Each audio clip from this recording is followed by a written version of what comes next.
So you have two pieces of fabric, eh? One is a scrap that you're going to test your stitches.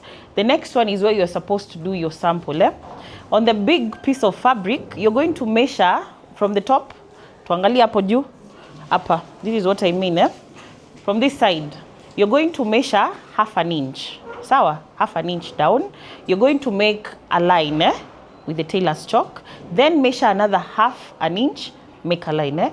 I want 2 stitches on that fabric. We are going to make gathered stitches. Sawa sawa? Aya, tufanye hivyo.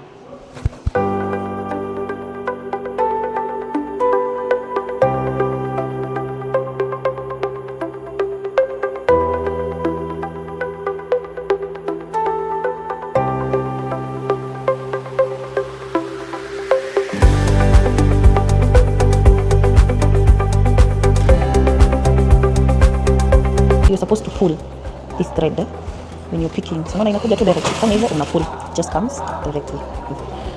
Make sure the 2 threads are behind when you're sewing.